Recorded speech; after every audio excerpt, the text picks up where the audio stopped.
de voir comment se nourrit l'esprit de l'homme. Lorsqu'il est né de nouveau, il se nourrit de la parole réma de Dieu. Alors figure-toi que Jacques, chapitre 1, verset 31, qu'on ne va pas lire, te dit que la même parole,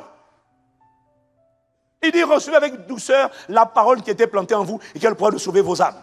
Ça veut dire quoi? La parole de Dieu a double fonction, double action. La même parole que tu écoutes est la clé pour guérir, consoler, apaiser, restaurer, sauver ton âme. Dis Amen. Mais là, elle a deux vertus. Non seulement la parole... écoute-moi bien. Oh Seigneur, aide-moi. Je schématise. Ce que tu avales comme parole de Dieu agit de deux manières. À la fois, elle va vers l'âme pour consoler ton âme. C'est ce que fait la parole de Dieu. Dis Amen. Mais la même parole, te dit Matthieu 4, verset 4, nourrit également ton esprit. Donc la parole agit à la fois sur l'âme et à la fois elle nourrit ton esprit. Dis-moi Amen. Ok. Le Saint-Esprit m'a dit, le principe de fonctionnement de l'esprit humain, c'est pareil pour un esprit méchant. C'est-à-dire, lorsqu'un esprit méchant a trouvé refuge dans un corps humain, cet esprit-là, lui aussi, a besoin de se nourrir. Il a besoin de s'alimenter et il a besoin de grandir.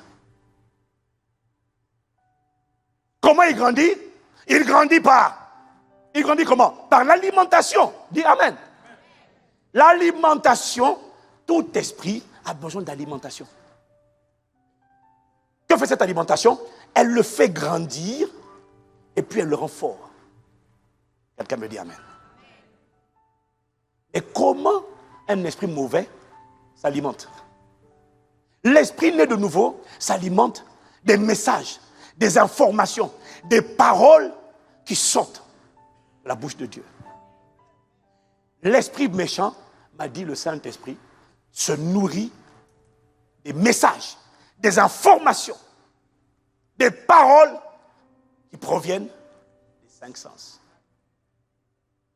De la vue, de l'ouïe, du toucher, de l'odorat. Parce que, tu dois comprendre que ce qu'on appelle les œuvres de la chair, dis avec moi les œuvres de la chair. Les œuvres de la chair, tu vois dans Galates 5, verset 19 là. Les œuvres de la chair sont naturelles, elles sont évidentes, pardon. Ce sont l'adultère, l'immoralité sexuelle, l'impureté, la débauche, l'idolâtrie ou encore la superstition, la magie ou encore la sorcellerie, les haines, les querelles, les jalousies, les colères, les rivalités, les divisions, les sectes, l'envie, les meurtres, l'ivrognerie, les excès de table et les choses semblables. Ce que tu dois comprendre, c'est que tout ce qu'on vient de mentionner ici, avant de devenir des actions que l'on pose, sont des pensées. Et des pensées, c'est quoi? Ce sont des paroles silencieuses. Oh. Alors, imagine te dire, que font ces paroles lorsque l'œil regarde et que la vue met un message d'impudicité? Que font ces paroles? Il m'a dit, là où la parole de Dieu restaure l'âme, sauve l'âme, ces paroles-là, quand elles viennent en toi, elles vont bombarder, accabler, agresser ton âme. Dis Amen. Dis Amen. Et il m'a dit, les mêmes paroles qui vont accabler ton âme vont nourrir les esprits qui ne sont pas encore sortis de toi.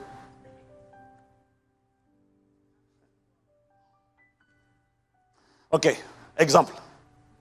Tes yeux regardent une scène porno, érotique, que tu ne dois pas regarder.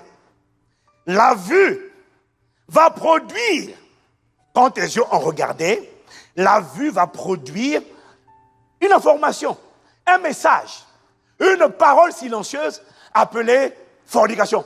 adultère, impudicité, immoralité.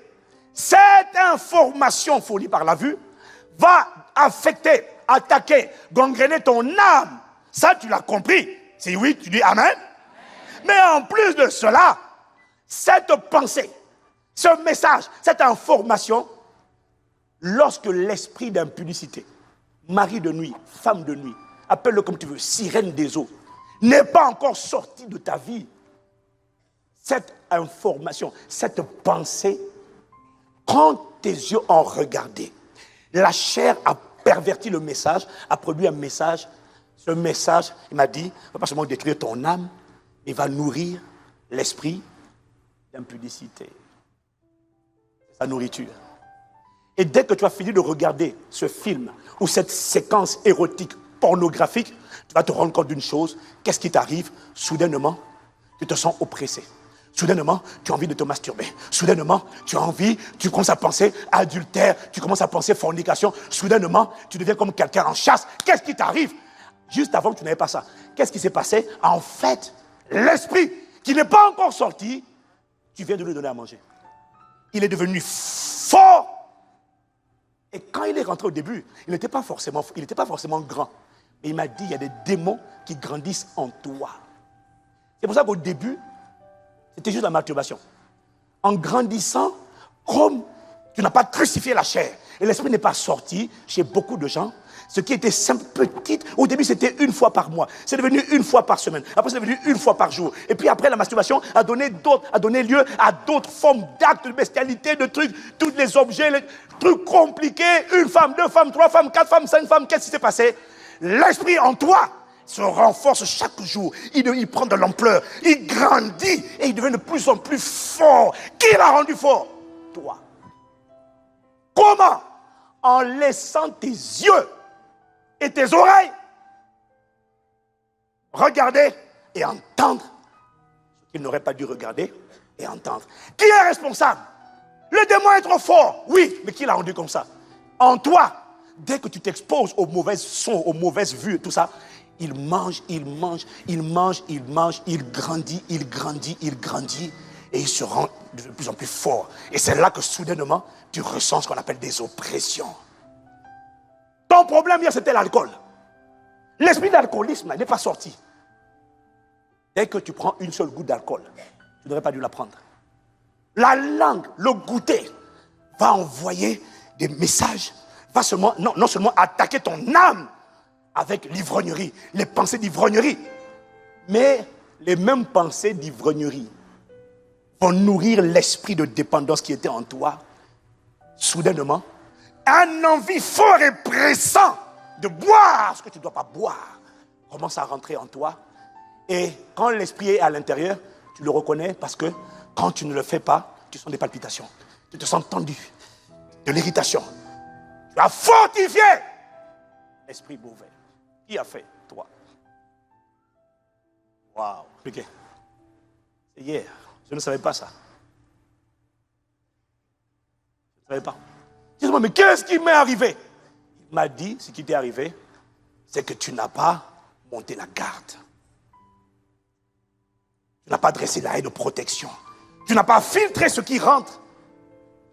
Tu as alimenté le serpent, le dragon, au lieu d'alimenter ton homme intérieur.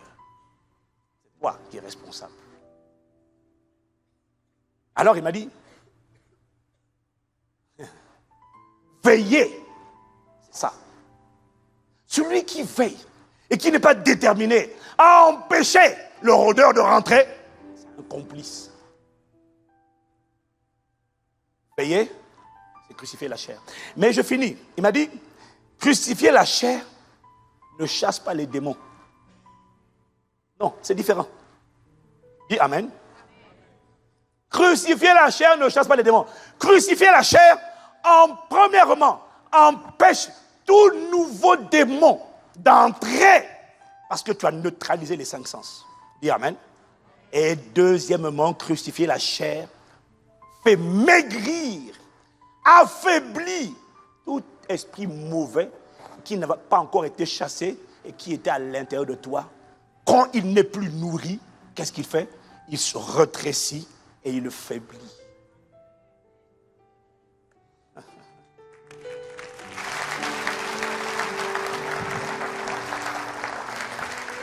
Et un esprit mauvais, qui est affaibli et qui est amaigri, est beaucoup plus facile à chasser qu'un esprit qui est gros et qui est fort.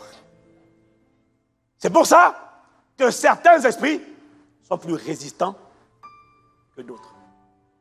Et le Saint-Esprit m'a ouvert l'intelligence. J'ai dit, Saint-Esprit, il n'y a que toi pour faire ça. Vraiment, waouh. Il m'a dit, tu comprends dès lors pourquoi Jésus a dit, il y a des types d'esprits qui ne se chassent que par le jeûne et la prière. Waouh. Merci. Esprit de Jésus. Il m'a dit, tu comprends maintenant? Les disciples ont chassé, l'esprit ne sort pas. Ils ont chassé, l'esprit ne sort pas. Ils ont chassé, l'esprit ne sort pas. Pourquoi il ne sort pas? Il est robuste et il est fort à l'intérieur. La personne l'a rendu comme ça. Et il m'a dit, tu vois, pourquoi il y a des esprits qui ne se chassent que par le jeûne et la prière? Je vais finir avec ça.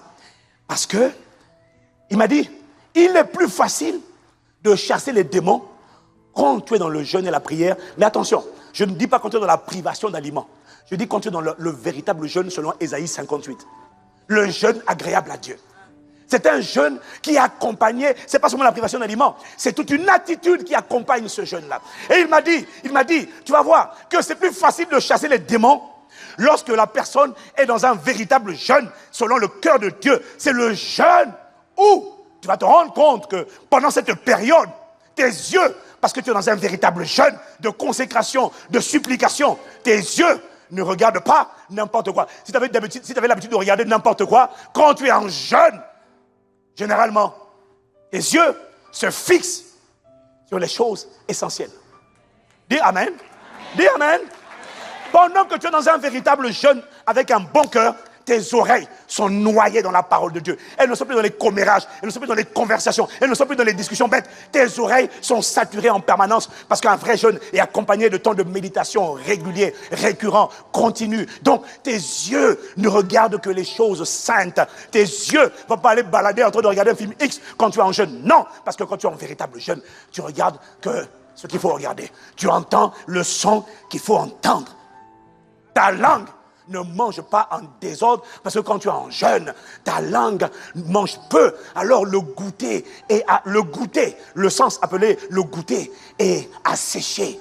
Il n'a pas de quoi se mettre justement sous la langue. Il n'a pas de chose. Et quand tu es en jeûne, quand tu es en jeûne véritable, tu évites de respirer tout et n'importe quoi. Tu te tiens pas là, on fume la cigarette, là on fume le cannabis. Tu te tiens à l'écart. Tu te préserves de tout ça. Donc le résultat, c'est que l'odorat devient faible. La vue n'a rien à prendre pour te corrompre. L'ouïe n'a rien, parce que tu as que la parole de Dieu. Il n'y a pas d'information tordue. Et la main ne se promène pas pour chercher à caresser, à se souiller. Non, la main porte la Bible ou alors les livres chrétiens qui nourrissent ta foi. Alors, quand tu es dans ce genre de jeûne, qu'est-ce qui se passe? Il se passe que dans ce genre de période, tes 5 sens sont neutralisés. Il dit, donne-nous quelque chose. On a besoin d'alimenter les démons qui sont à l'intérieur. Ils n'ont rien. Et que se passe-t-il alors à l'intérieur? Les démons qui oppressaient ta vie hier, soudainement, ils maigrissent parce qu'il n'y a pas d'aliment. Deuxièmement, ils deviennent de plus en plus faibles. Et voilà, attends. Il m'a dit, crucifier la chair facilite le ministère du Saint-Esprit. Crucifier la chair te fait devenir un partenaire du Saint-Esprit pour ta propre libération.